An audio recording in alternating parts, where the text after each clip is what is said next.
Assalamualaikum warahmatullahi wabarakatuh. Halo anak-anak, bagaimana kabar kalian hari ini? Semoga kalian tetap sehat dan semangat. Alhamdulillah hari ini kita bertemu lagi dengan pelajaran bahasa Indonesia.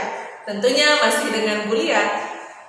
Anak-anak, sebelum pembelajaran dimulai, alangkah lebih baiknya kita memulai dengan membaca doa bersama-sama. Berdoa dimulai.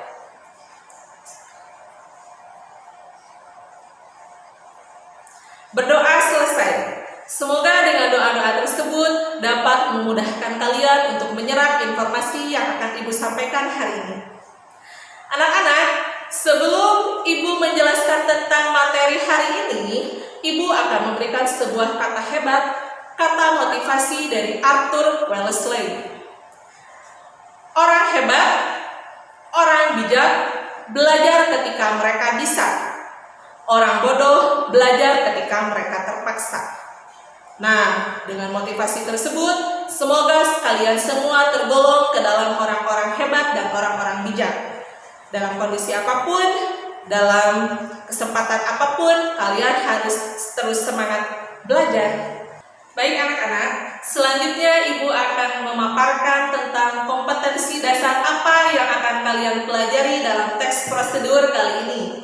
Kompetensi dasar pengetahuan, kalian akan belajar menelaah struktur teks dan aspek kebahasaan yang ada di dalam teks prosedur. Sementara kompetensi dasar keterampilan, kalian akan belajar menulis teks prosedur dengan memperhatikan struktur teks dan unsur kebahasaannya.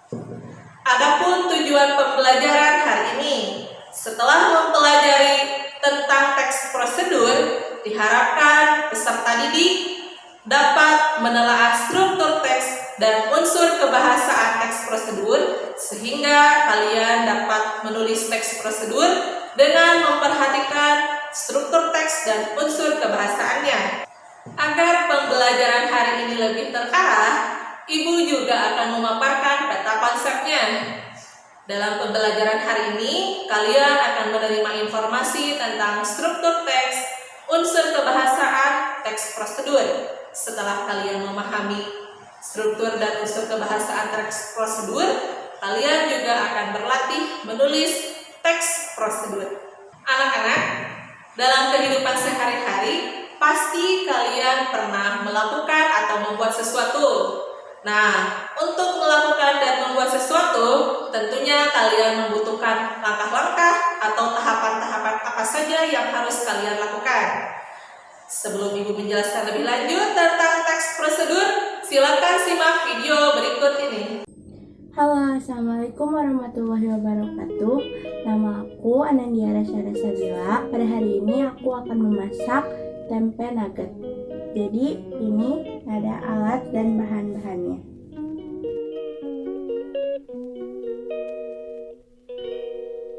She calls me day and night. I'm sorry girl, you just don't make me feel right. I never meant to make you cry, you were right. Just leave me be, I'm not gonna put up a fight.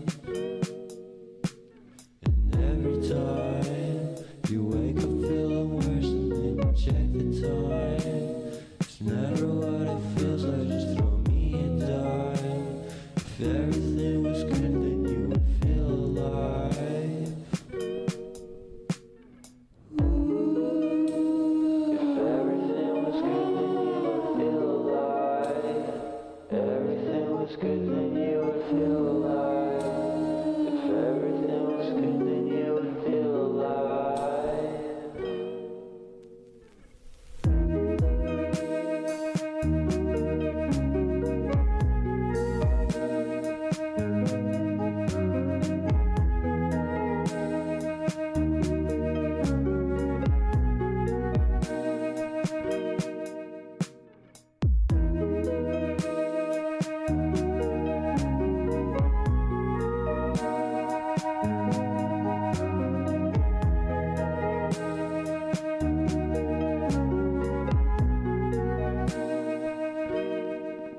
He never answers me when I call. He makes me feel so lonely.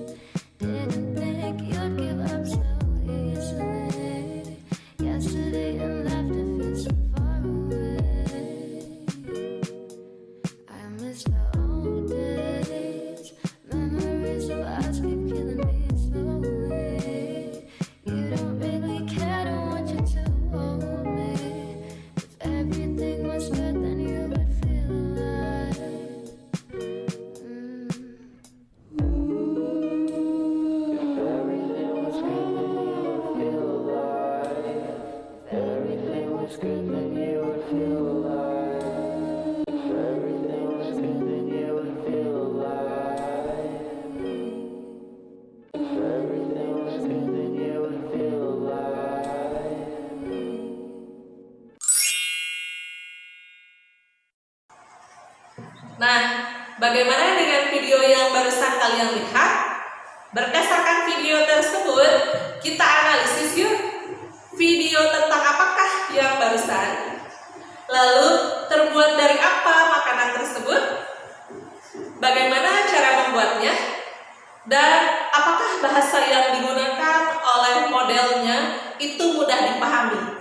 Nah, mari kita simpulkan bersama-sama bahwa apa sih yang disebut dengan teks prosedur? Jadi, teks prosedur itu adalah teks yang berisi tentang langkah-langkah, tahapan-tahapan, atau proses tentang cara membuat atau cara melakukan sesuatu untuk mencapai tujuan. Nah, berdasarkan pemaparan tadi tentang pengertian teks prosedur, tentunya sekarang kalian sudah semakin terbayangkan seperti apa struktur teks prosedur. Nah, struktur teks prosedur itu terbagi ke dalam 3 bagian. Ada yang disebut dengan tujuan, ada yang disebut dengan alat dan bahan, dan ada yang disebut dengan langkah-langkah.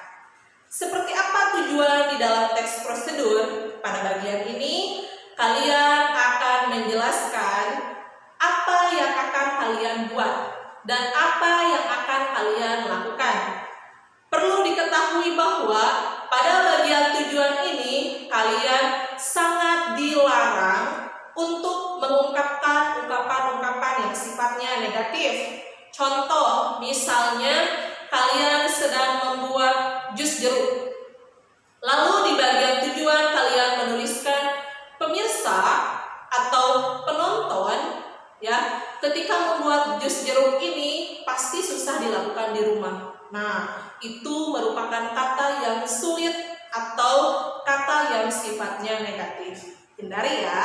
Nah, justru kalian harus menggunakan ungkapan-ungkapan yang sifatnya positif. Misalnya, pemirsa, proses membuat jus jeruk sangat mudah dilakukan di rumah.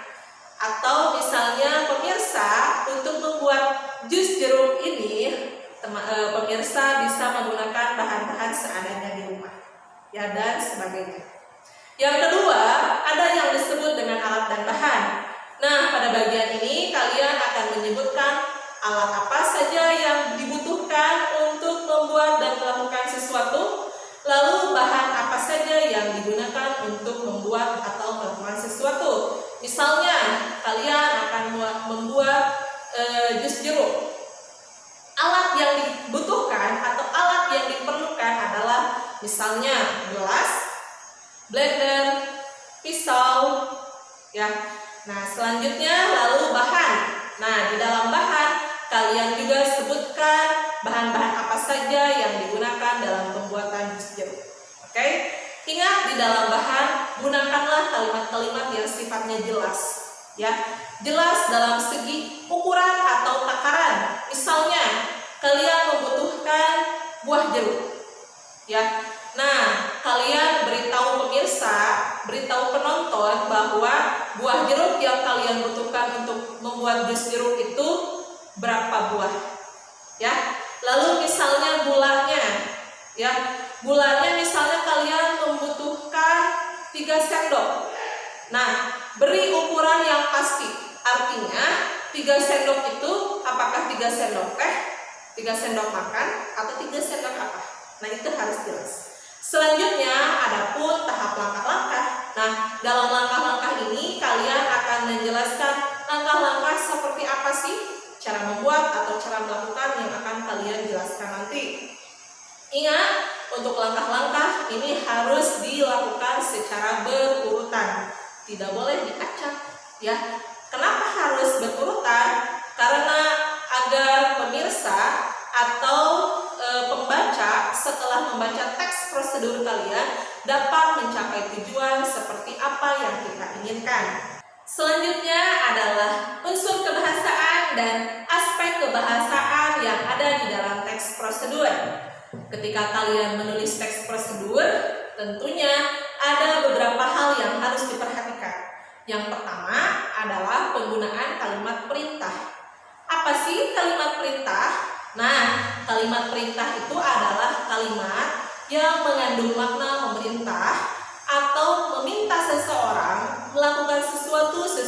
dengan yang kita inginkan. Kalimat perintah biasanya diakhiri dengan tanda seru di dalam kalimatnya.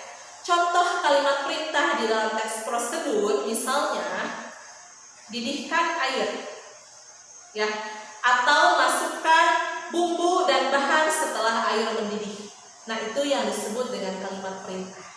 Selanjutnya, kalian juga harus memperhatikan penggunaan kalimat pasif. Nah, bentuk pasif atau penggunaan kalimat pasif ini digunakan dalam proses. Biasanya, kalian selalu memberikan saran, ya, memberikan tambahan atau memberikan peringatan kepada pembaca agar pembaca tidak melakukan kesalahan fatal di dalam teks prosedurnya. Selanjutnya, ada penggunaan kriteria atau batasan. Ingat, seperti tadi yang udah Ibu jelaskan pada bagian struktur, yang disebut dengan kriteria atau batasan itu adalah kalian harus dengan jelas menjelaskan seberapa ukurannya dan seberapa takarannya, gitu ya. Selanjutnya ada penggunaan keterangan cara dan keterangan tujuan. Lalu ada kalian juga harus memperhatikan kalimat saran, kalimat larangan. Misalnya sebaiknya masukkan bawang terlebih dahulu, ya. Atau misalnya jangan memasukkan selai ke dalam roti. Nah, itu yang disebut dengan kalimat saran atau kalimat larangan. Dan yang terakhir, kalian juga harus memperhatikan konjungsi temporal. Konjungsi itu adalah kata penghubung. Lalu temporal, tempo itu adalah waktu. Berarti kalian harus memperhatikan kata penghubung yang menyatakan keterangan waktu. Contoh di dalam teks prosedur misalnya ada kata kemudian, lalu, setelah itu, sebelum itu, selanjutnya, dan sebagainya. Masih banyak lagi konjungsi temporal yang lainnya.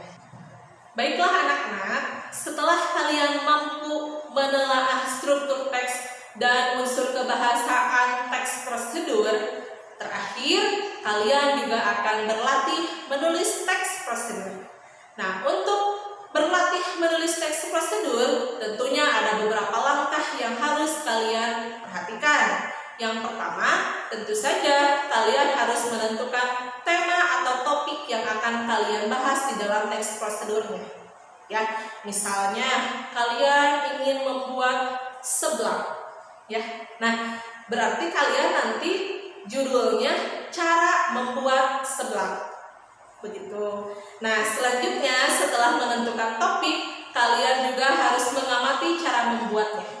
Ya, kalian bisa mencari sumbernya terlebih dahulu, misalnya di internet atau di dalam buku-buku resep. Selanjutnya, kalian harus menentukan tujuan teks prosedur yang akan ditulis. Lalu, kalian juga akan mencari data tentang hal yang akan ditulisnya. Setelah itu, kalian harus mencatat alat dan bahan, lalu menuliskan teks prosedur secara padu. Artinya secara padu itu berarti harus nyambung dari awal sampai akhir. Dan kalian juga harus mencatat langkah-langkah secara sistematis. Ya, artinya langkah-langkah yang akan kalian tulis berarti harus berurutan agar pembaca ketika membaca teks prosedur kalian tidak melakukan kesalahan yang fatal. Nah, baiklah, Ibu akan memberikan contoh teks prosedur. Silakan.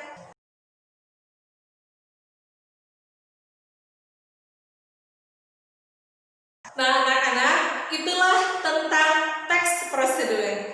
Ya, bagaimana? Mudah bukan? Terima kasih untuk anak-anakku hari ini yang sudah mengikuti pembelajaran bahasa Indonesia tentang teks prosedur. Semoga ilmu-ilmu yang Ibu sampaikan barusan bisa menambah wawasan kalian tentang teks prosedur dan tentunya bisa bermanfaat untuk kehidupan sehari-hari. Nah, sebelum Ibu mengakhiri pembelajaran hari ini, untuk materi selanjutnya kalian juga nanti akan belajar tentang teks laporan hasil observasi. Penasaran kan? Nah, nanti kita akan mempelajarinya minggu depan.